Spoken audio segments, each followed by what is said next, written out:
ಅವರ ಬದುಕು ಹೇಗಿತ್ತು, ಬರಹಾರ್ಯ ಅಂತ ಮೇಲೆ ಯಾವ ರೀತಿಯ ಪ್ರಭಾವ ಬೇಕು ಅಂತ ಅನ್ನೋದನ್ನು ಒಂದೆರಡು ಸಾಲುಗಳಲ್ಲಿ ಹೇಳಕ್ಕೆ ಇಷ್ಟಪಡ್ತೀನಿ. ಕೆಲವೊಮ್ಮೆ ಎಡವಿದ್ದರೂ ಪಯಣದಲ್ಲಿ ಹಿಂದುಳಿಯದ ನಾನು ಇಷ್ಟು ದೂರ ಬಂದಿರುವುದು ನಿಜ. ಕಾಲು ಸೋತು ಕುಸಿದು ಕುಳಿತಾಗ ಶಕ್ತಿಯ ಸರ್ಪ ಎಡೆಯಾಡಿಸಲು ಯತ್ನಿಸಿದುದು, ಶೂನ್ಯ ತನ್ನ ಕಪ್ಪ ಮೋರೆಯ ತೋರಿಸಲು ಇಚ್ಛಿಸಿದುದು. ಆದರೆ ಶತಮಾನದ ತಿಳಿ ಬೆಳಕಿನ ದೀವಟಿಗೆಯಲ್ಲಿ ಎದುರಿನಲ್ಲಿ ಇರುವ ಹಾದಿ ತಪ್ಪಲಿಲ್ಲ, ತಪ್ಪಲಾಗಲಿಲ್ಲ. ಇದು ನಿರಂಜನರ ಬದುಕು.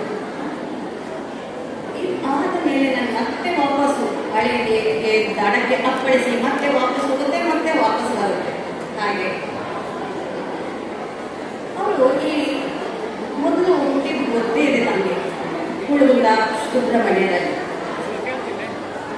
ಅವರ ಬದುಕಿನಲ್ಲಿ ಬಂದಂತಹ ಏರುಪೇರುಗಳು ಮೊದಲಿಂದಲೂ ಒಪ್ಪಿಕೊಂಡದನ್ನು ಆದಷ್ಟು ಒಪ್ಪುವಾಗಿ ಮಾಡುವ ಜಾಯಮಾನ. ಆಕಸ್ಮಿಕ ಬುದ್ಧಿ ಭಾವಕ್ರಿಯೆಗಳ ಪೀಠವಾದ ಮೆದುಳು ಸವಾಲವಾಗುತ್ತದೆ. ಮನುಗೆ ಹೆಜ್ಜೆ ಗುರುತುಗಳು ಮಾಸಿ ಹೋಗಿದ್ದೇಯಲ್ಲೋ, ಏನು ಗುರುತಿಸ್ತೀಯ ನೀನು, ಆದ್ರೇನು ಮುರುಡೆ ಬಿಡಬೇಕಾಗಿತ್ತು ಎಂಬ ಎಚ್ಚರಿಕೆಯ ಮಾತು. ಅದಕ್ಕೆ ಶಿವರಾಯ ಭಾಷೆ ಕೊಡ್ತಾರೆ, ಆ ಕೆಲಸ ನಾನು ಮಾಡಲಾರೆ, ಸಾಕಾತನ ಉಳಿಸಿಕೊಳ್ಳಲೇಬೇಕು ಕಡೆಯವರೆಗೂ. ಜೀವನದುದ್ದಕ್ಕೂ ಒಂದಲ್ಲ ಒಂದು ಕಾರಣಕ್ಕಾಗಿ ಅಳಿಸಿ ಓಡುತ್ತಲೇ ಬಂದ ಹೆಜ್ಜೆ ಗುರುತುಗಳ ಮೇಲೆ ಮತ್ತೆ ಮತ್ತೆ ತನ್ನ ಹೆಜ್ಜೆಗಳನ್ನು ಇಡುತ್ತಾ ಬದುಕು ಭಾವಗಳ ಪದಗಾರಿಕೆಯಲ್ಲಿ ಸೃಷ್ಟಿ ಕಾರ್ಯವನ್ನು ಸಾಚಾತನದಿಂದ ಮಾಡುತ್ತಲೇ ಬಂದ ವ್ಯಕ್ತಿ ಶಿವರಾಯ ನಿರಂಜನ. ಸುಬ್ರಹ್ಮಣ್ಯದಿಂದ ಬಹಿಷ್ಕಾರಗೊಂಡು ಕಾವು ಪ್ರದೇಶಕ್ಕೆ ಬಂದು ಬಹುಶಃ ಅವರ ಕುಟುಂಬದವರು ಎಲ್ಲರೂ ಇರ್ಬೋದು, ಅವರನ್ನೆಲ್ಲ ನಾನು ನಮಿಸ್ತೇನೆ, ನೆನೀತೇನೆ.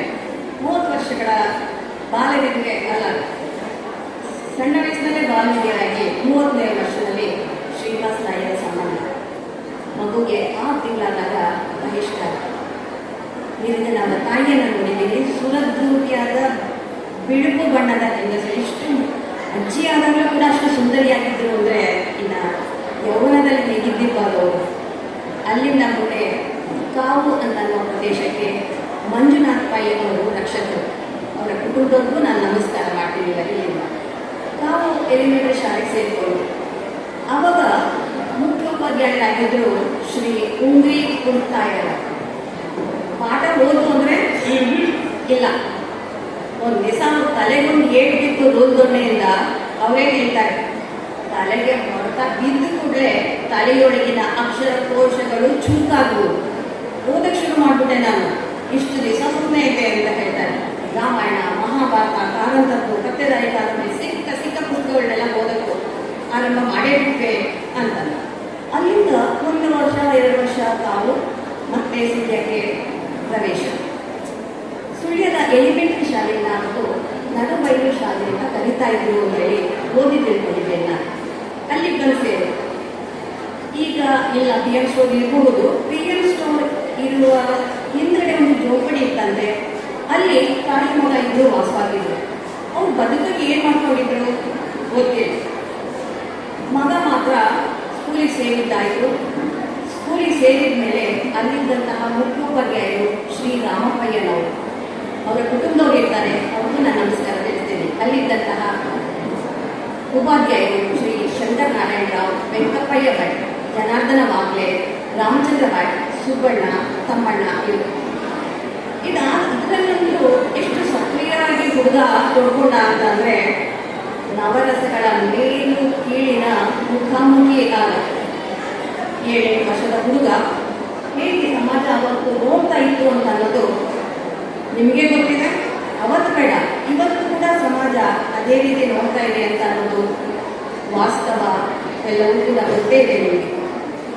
ಈ ನಿರಂಜನರ ಅಲ್ಲ, ಶಿವರಾಯರ ಜೀವನದ ಹುಡುಕಾಟದಲ್ಲಿ ನೋವಿತ್ತು, ಅವಮಾನವಿತ್ತು, ಅನುಕಂಪವಿತ್ತು, ವಾತ್ಸಲ್ಯವಿತ್ತು, ಹೆಗ್ಗಳಿಕೆ ಇತ್ತು, ಸ್ನೇಹವಿತ್ತು.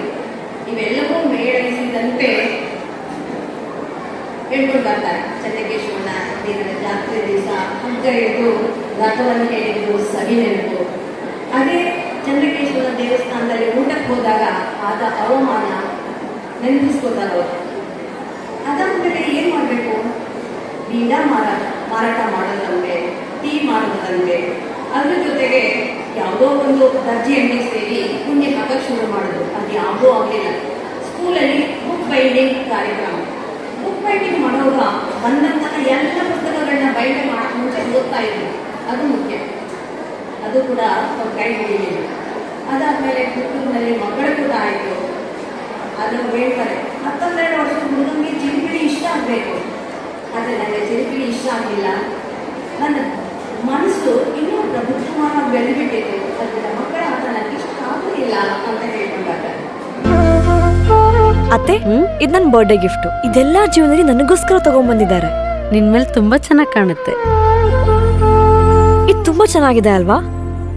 ತುಂಬಾ ಚೆನ್ನಾಗಿದೆ.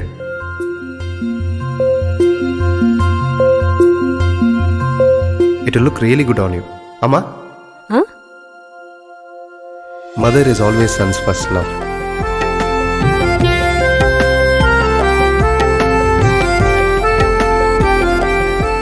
ಪ್ರತಿ ಪೀಳಿಗೆಯ ಪ್ರೀತಿಯ ಮಳಿಗೆ GL ಆಚಾರ್ಯ ಜ್ಯುವೆಲರ್ಸ್.